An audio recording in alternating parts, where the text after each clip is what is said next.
Good evening. We begin with breaking news out of Roswell, Georgia. Cell phone video of a confrontation inside a neighborhood grocery store has been viewed millions of times online.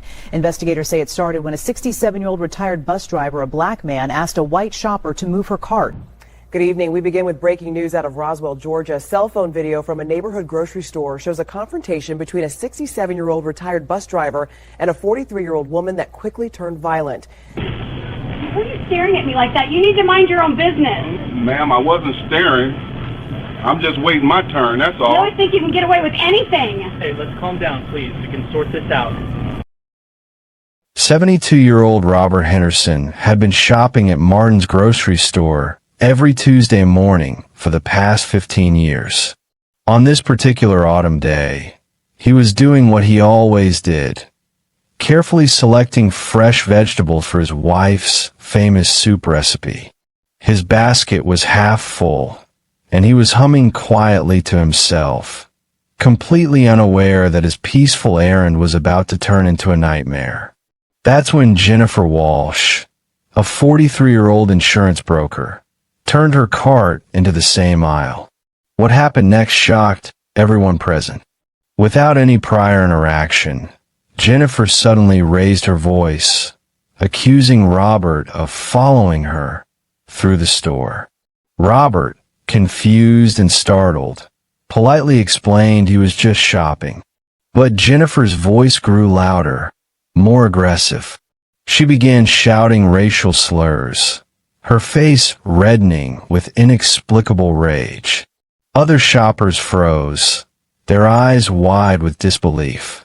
Some reached for their phones, instinctively knowing they needed to document this disturbing scene. The produce aisle, typically filled with the quiet murmur of shoppers comparing prices and checking ripeness, had transformed into a theater of hostility.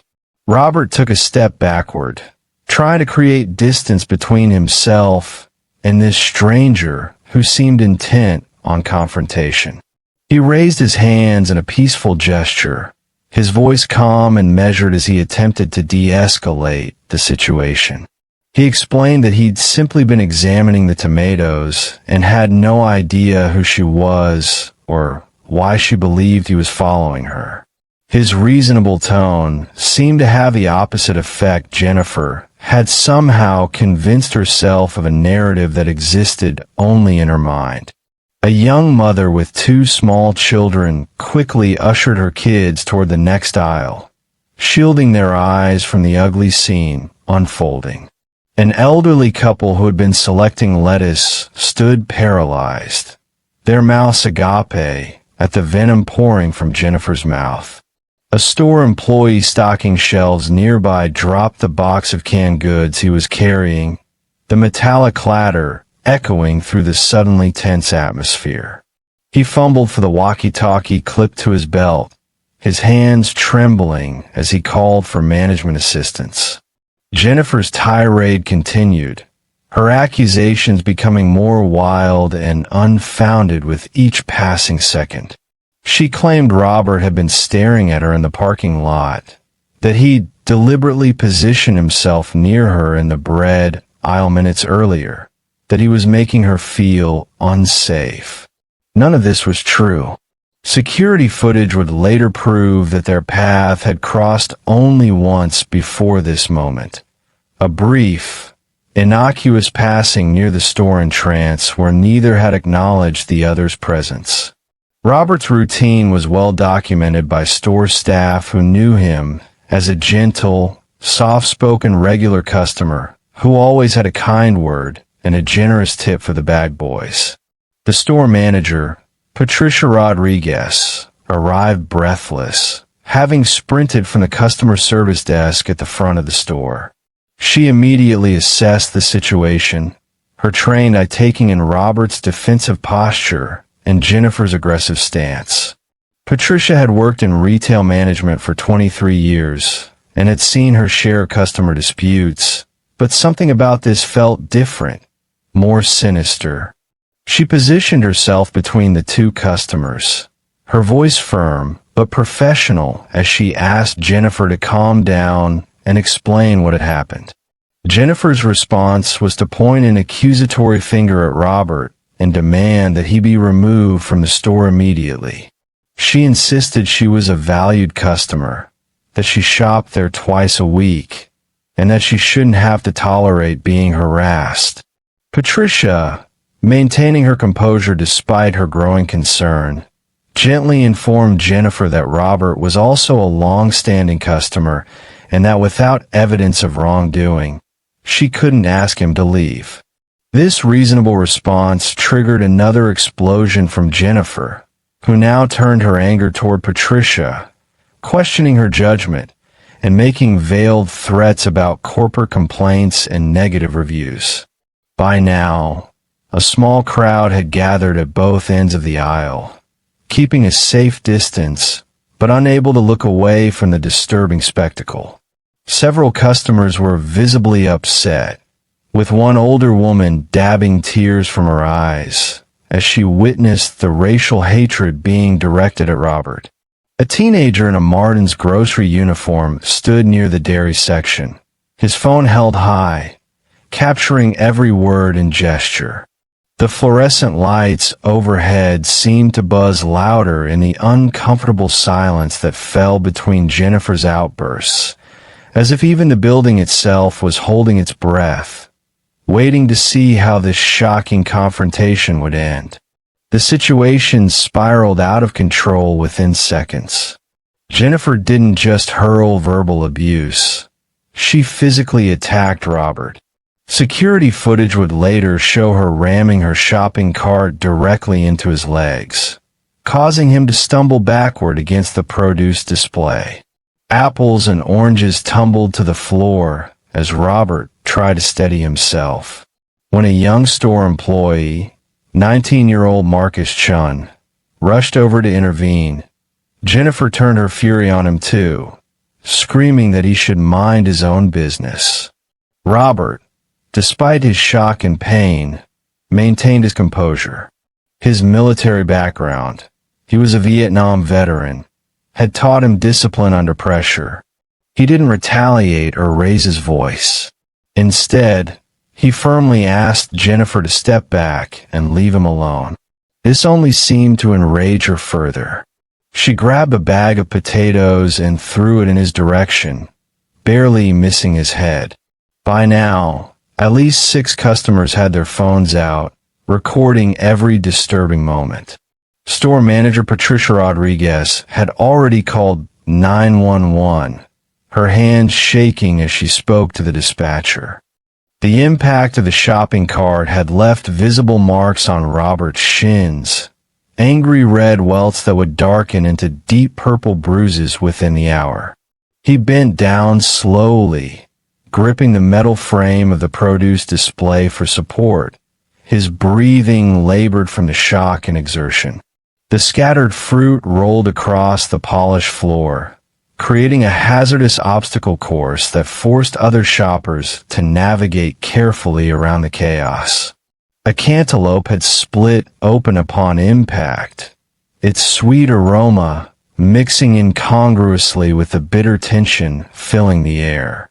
Marcus Chun, whose part-time job at the grocery store was helping fund his college education, found himself in a situation his employee training had never prepared him for.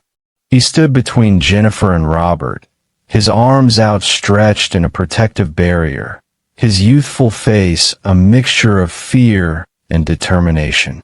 Jennifer's attention now fixed on him with laser intensity, her verbal assault shifting targets. She berated him for interfering, questioned his competence, and made disparaging comments about his appearance. Marcus held his ground, his voice cracking slightly as he firmly stated that she needed to step away and wait for management. Patricia Rodriguez's conversation with the 911 dispatcher was urgent and detailed. She provided the exact location within the store, described Jennifer's aggressive behavior, and emphasized that an elderly customer had been physically assaulted and required medical attention. Her years of experience had taught her to remain calm in emergencies, but her trembling hands betrayed the emotional toll this incident was taking. She kept her eyes locked on the scene unfolding in the produce section, ready to provide updated information if the situation deteriorated further. Other employees began emerging from various sections of the store, drawn by the commotion and Marcus's earlier distress call over the walkie-talkie. Tom Bradley, the assistant manager who had been supervising the loading dock, arrived with 2 stalkers. They formed a loose perimeter, not aggressive but present, their body language making it clear that Jennifer's rampage needed to end. One of them, a burly man named David who had worked security before joining the grocery store, positioned himself strategically near the exit of the aisle, blocking Jennifer's potential escape route while ensuring Robert had a clear path to safety if needed. The customers who had remained in the area were now active participants in documenting the incident. Sarah Mitchell, a local teacher, held her phone steady as she recorded, whispering commentary into her video about what she was witnessing. Her footage captured Jennifer's continued aggression, Robert's dignified restraint, and the growing response from store personnel. Next to her, an older gentleman named Frank Peterson was doing the same, his hands more stable than Sarah's, his military bearing evident in his protective stance.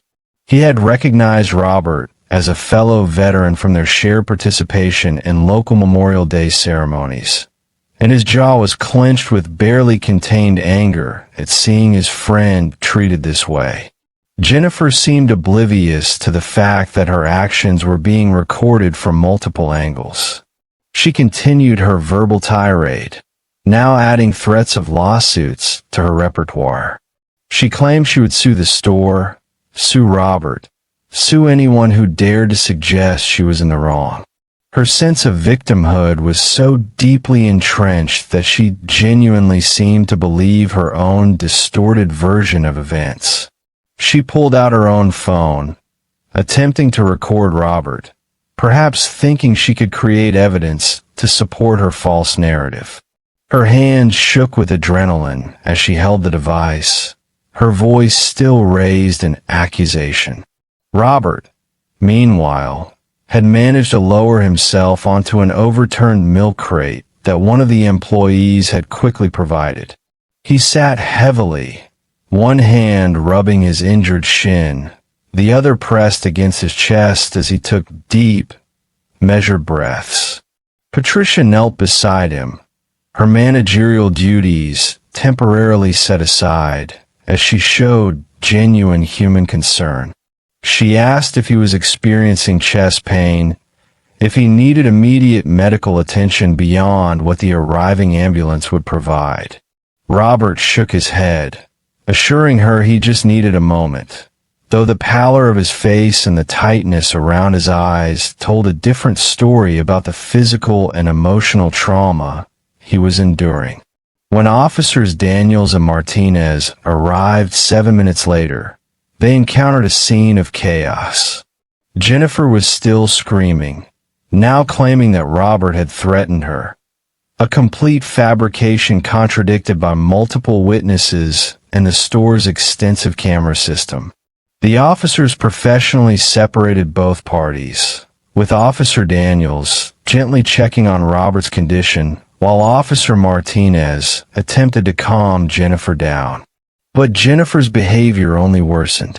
She demanded the officers arrest Robert, insisting she was the victim. When they explained that witnesses contradicted her story, she began arguing with them, claiming everyone was ganging up on her. Her sense of entitlement was staggering. She repeatedly stated that she knew people and that there would be consequences for everyone involved. Officer Martinez, a 10-year veteran of the force, would later testify that in his entire career, he'd rarely seen such blatant disregard for reality. Meanwhile, Robert sat quietly on a bench near the customer service desk, accepting an ice pack from Patricia for his bruised shin. maintaining his dignity throughout the entire ordeal. Officer Daniels, a compassionate officer with emergency medical training, knelt beside Robert and conducted a quick assessment.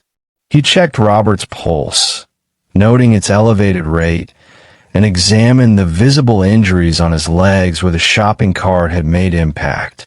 His gentle questioning revealed that Robert had a pre-existing heart condition, which immediately raised the stakes of the situation. Daniels radioed for an ambulance, explaining that while Robert appeared stable, his age and medical history warranted professional medical evaluation.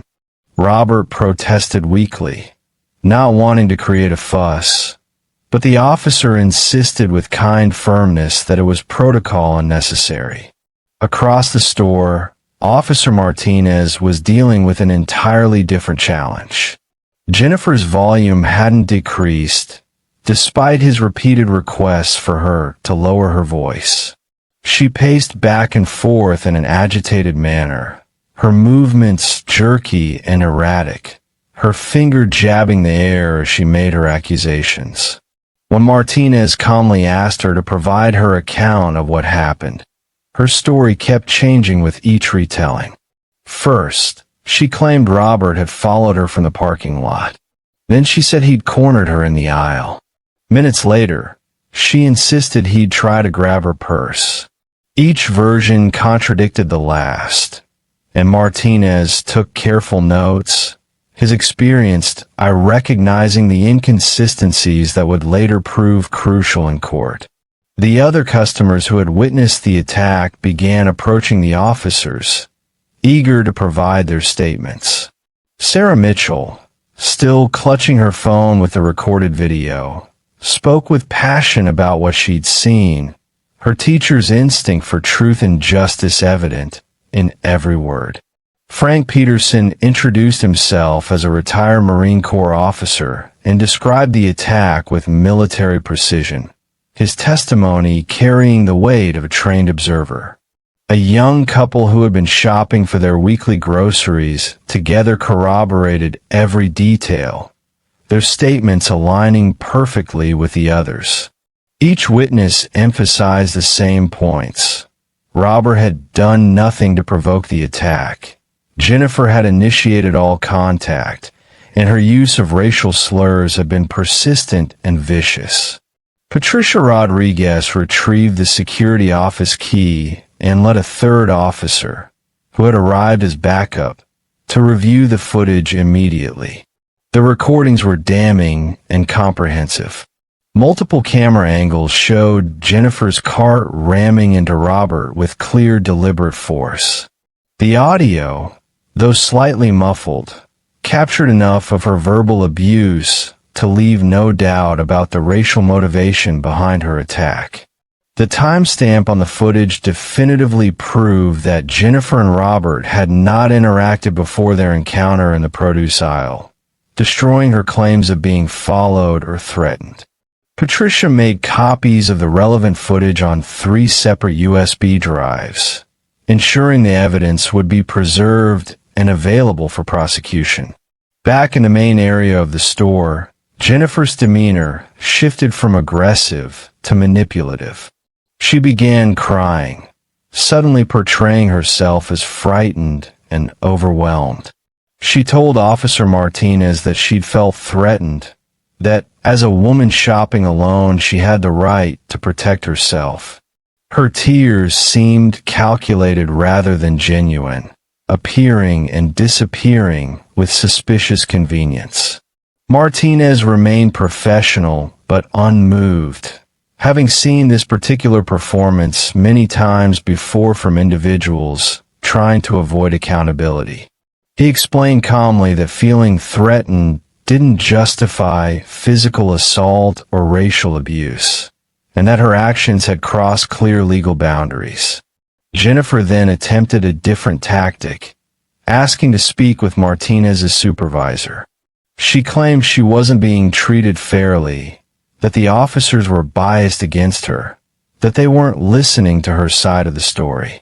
Martinez patiently explained that they had listened, multiple times, but that her account didn't match the physical evidence, witness statements, or security footage. This reality check seemed to momentarily break through her delusions, and her face flushed with a mixture of anger and dawning realization that her behavior was going to have real consequences. The paramedics arrived and began attending to Robert, taking his blood pressure and examining his injuries more thoroughly. The readings concerned them enough that they recommended he be transported to the hospital for evaluation, particularly given his age and cardiac history. Robert's wife, Helen, arrived at the store after receiving a frantic call from Patricia. The sight of her husband being tended to by paramedics brought tears to her eyes, but Robert smiled reassuringly and reached for her hand, more concerned about her distress than his own condition. Officer Daniels approached Jennifer with handcuffs, informing her that she was being placed under arrest for assault, battery, and disorderly conduct. Additional charges would likely follow after the investigation was complete. Jennifer's face transformed into shock and indignation. She sputtered protests, insisting this was all a mistake, that they couldn't arrest her for defending herself. But the metallic click of the handcuffs closing around her wrists silenced her objections, the reality of her situation finally beginning to penetrate her wall of entitlement. As Martinez read her rights, she stood rigid and silent, her earlier bravado completely evaporated, replaced by the pale realization that her actions had permanently altered the course of her life. The investigation moved quickly because the evidence was overwhelming. Martin's grocery store had installed a state-of-the-art security system just 6 months earlier, with cameras covering every angle of every aisle. The footage was crystal clear. It showed Robert peacefully shopping, Jennifer's unprovoked attack, and every racial slur she'd shouted. Store employees provided written statements.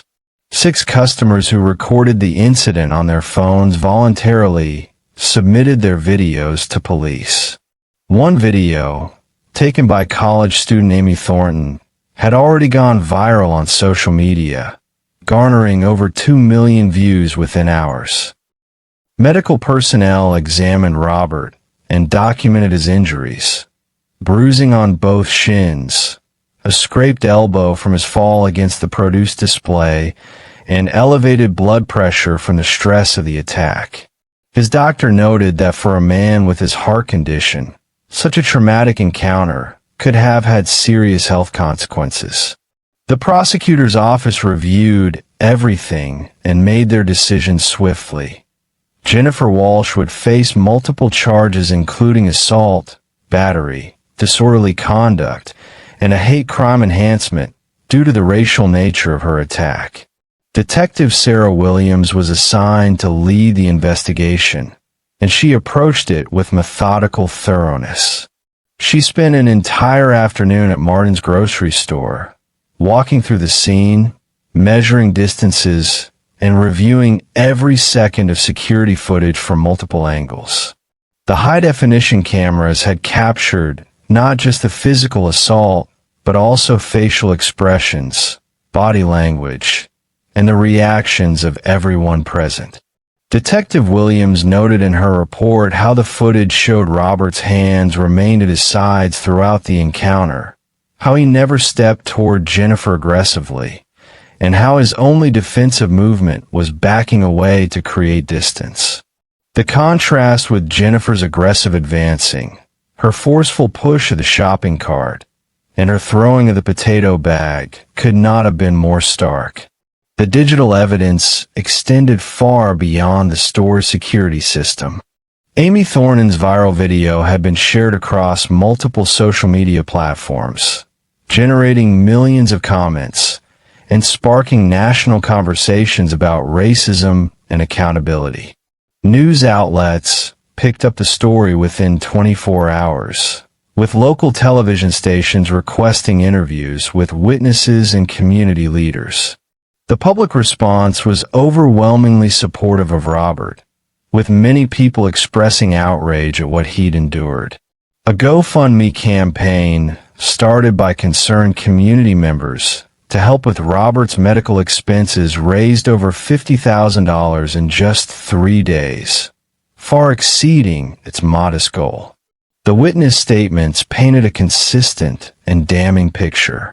Marcus Chun provided a detailed account of Jennifer's aggression toward him when he attempted to intervene, describing how her hostility extended to anyone who challenged her behavior. Patricia Rodriguez's statement included information about Robert's 15-year history as a respectful, courteous customer, contrasting sharply with this being Jennifer's first recorded incident at the store, though staff members recalled her being demanding and rude during previous visits. Tom Bradley and the other employees who responded to the scene all corroborated the timeline and Jennifer's escalating violence. The medical documentation proved crucial in establishing the severity of the assault. At the hospital, physicians photographed Robert's injuries from multiple angles, creating a visual record that would be powerful evidence in court.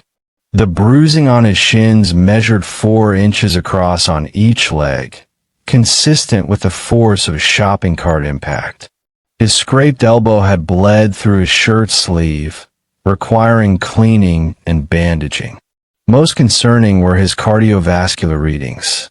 His blood pressure had spiked to dangerous levels, and his heart rate remained elevated for hours after the incident.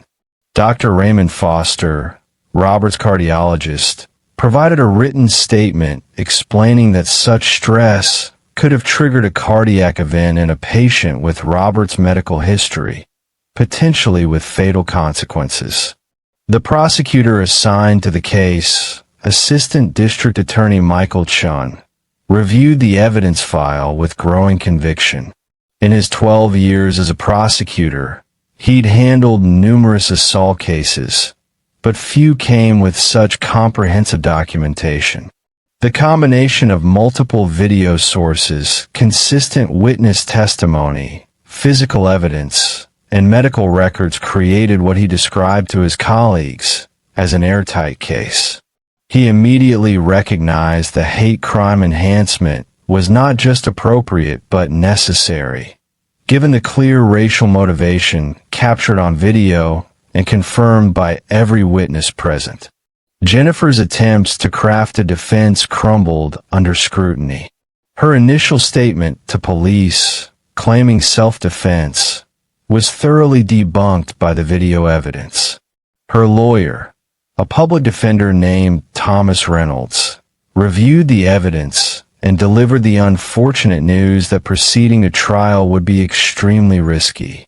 The video showed undeniable aggression on her part and complete passivity from Robert.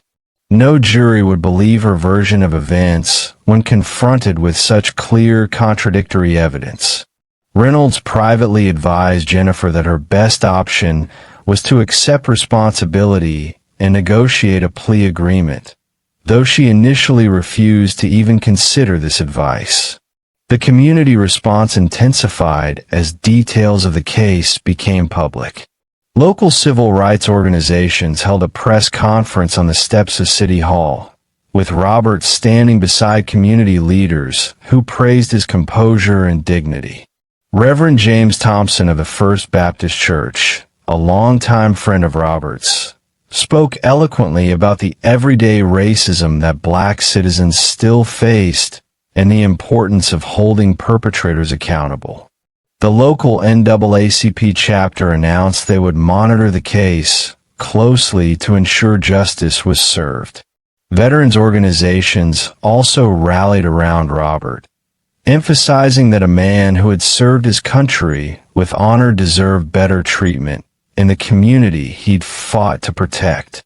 Within 2 weeks, Detective Williams submitted her final investigative report to the prosecutor's office. The document ran to 47 pages, including witness statements, medical records, technical analysis of the video evidence, and her professional conclusions. Her final paragraph stated unequivocally that Jennifer Walsh had committed an unprovoked, racially motivated assault against an elderly veteran in a public place, and that the evidence supported the most serious charges available under state law. The report became the foundation upon which the prosecution would build its case. 3 months later, Jennifer stood before Judge Catherine Morrison in county court. Her attorney had advised her to accept a plea deal, but she'd initially refused, still maintaining she'd done nothing wrong. However, faced with the mountain of video evidence and testimony, she finally accepted responsibility. Judge Morrison didn't mince words during sentencing. She called Jennifer's behavior reprehensible and noted that such racist attacks had no place in their community.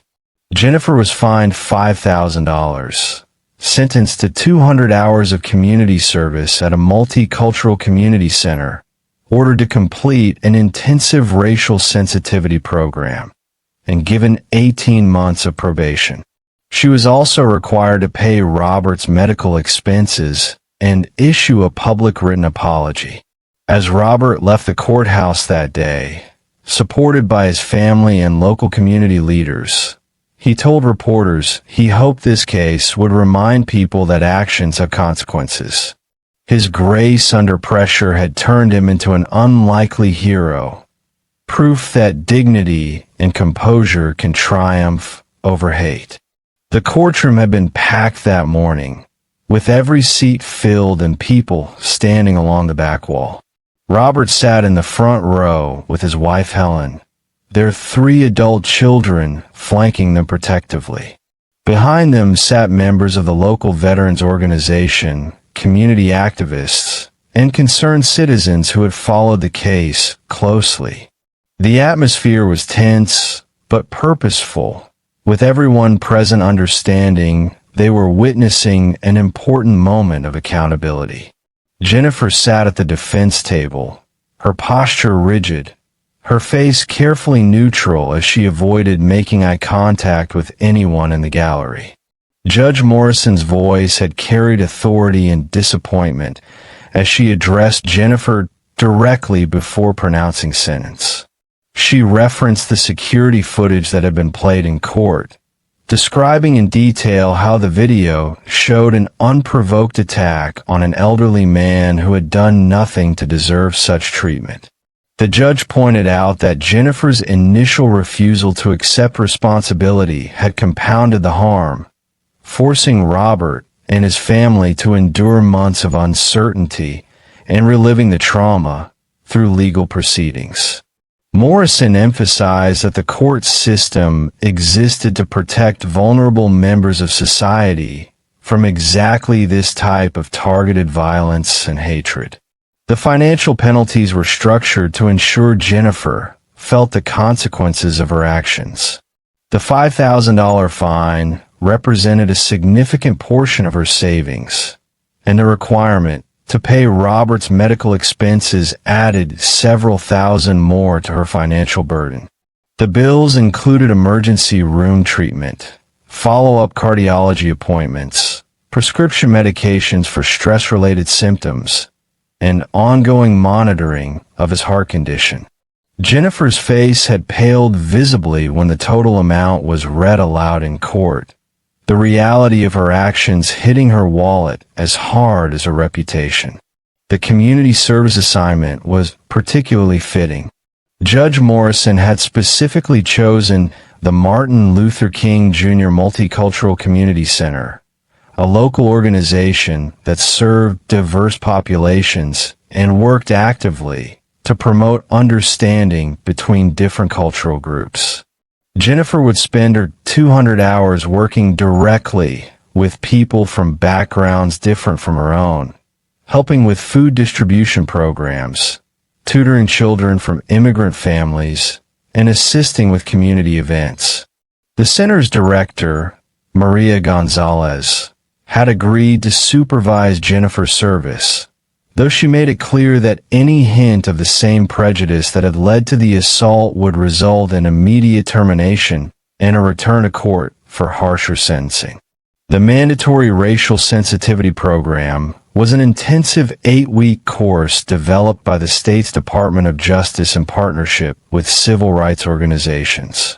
Jennifer would attend 3-hour sessions twice weekly, learning about the history of racism in America, examining her own biases and privileges, and hearing directly from people who had experienced discrimination. The program included homework assignments, reflective writing exercises, and required participation in difficult conversations about race and power. Graduates of the program had to demonstrate genuine understanding and growth before receiving certification of completion, which Jennifer needed to satisfy her probation requirements. The 18-month probation period came with strict conditions. Jennifer was prohibited from contacting Robert or his family in any way. She had to maintain steady employment and could not leave the state without permission from her probation officer. Any violation of the terms, including failure to complete her community service hours or the sensitivity training, would result in immediate jail time. She was also required to meet monthly with her probation officer and provide documentation of her progress. The probation officer assigned to her case, Carmen Rodriguez, had a reputation for being fair but demanding, with zero tolerance for excuses or half-hearted compliance. The public written apology requirement was perhaps the most personally difficult aspect of Jennifer's sentence. Judge Morrison specified that it needed to be substantial, sincere, and published in the local newspaper as a paid advertisement. Jennifer would have to acknowledge her actions, take full responsibility without excuses or justifications, express genuine remorse, and commit to doing better. The apology would become part of the permanent public record, easily searchable online, forever attached to her name. Her attorney had explained that this meant any future employer, potential friend, or romantic interest could find evidence of her racist attack with a simple internet search. Outside the courthouse steps, Robert addressed the gathered media with the same quiet dignity he had displayed throughout the ordeal. His voice was steady as he explained that he never wanted to be in this position, that he had simply wanted to buy vegetables for his wife's soup. He spoke about the importance of treating all people with respect and kindness, regardless of their race or background. When asked if he felt justice had been served, Robert paused thoughtfully before saying that he hoped Jennifer would use this experience to genuinely change and become a better person. His lack of bitterness impressed everyone present, with several reporters visibly moved by his compassionate response. Helen Henderson stood beside her husband, her hand clasped firmly in his, and added her own perspective. She thanked the community for their overwhelming support, mentioning the GoFundMe campaign and the countless letters and messages they had received from strangers expressing solidarity. She spoke about how the incident had initially shaken their sense of safety in their own neighborhood, but that the community's response had helped restore their faith in humanity. Their children nodded in agreement, proud of their parents' strength and grateful that justice had been achieved. As the Henderson family walked away from the courthouse, surrounded by supporters and well-wishers, they represented something larger than one incident in a grocery store. They embodied resilience, grace, and the ongoing struggle for dignity and equal treatment that continues in communities across the nation. If you found this story inspiring, make sure to like, subscribe, and hit the bell icon so you never miss another powerful video. Thanks for watching.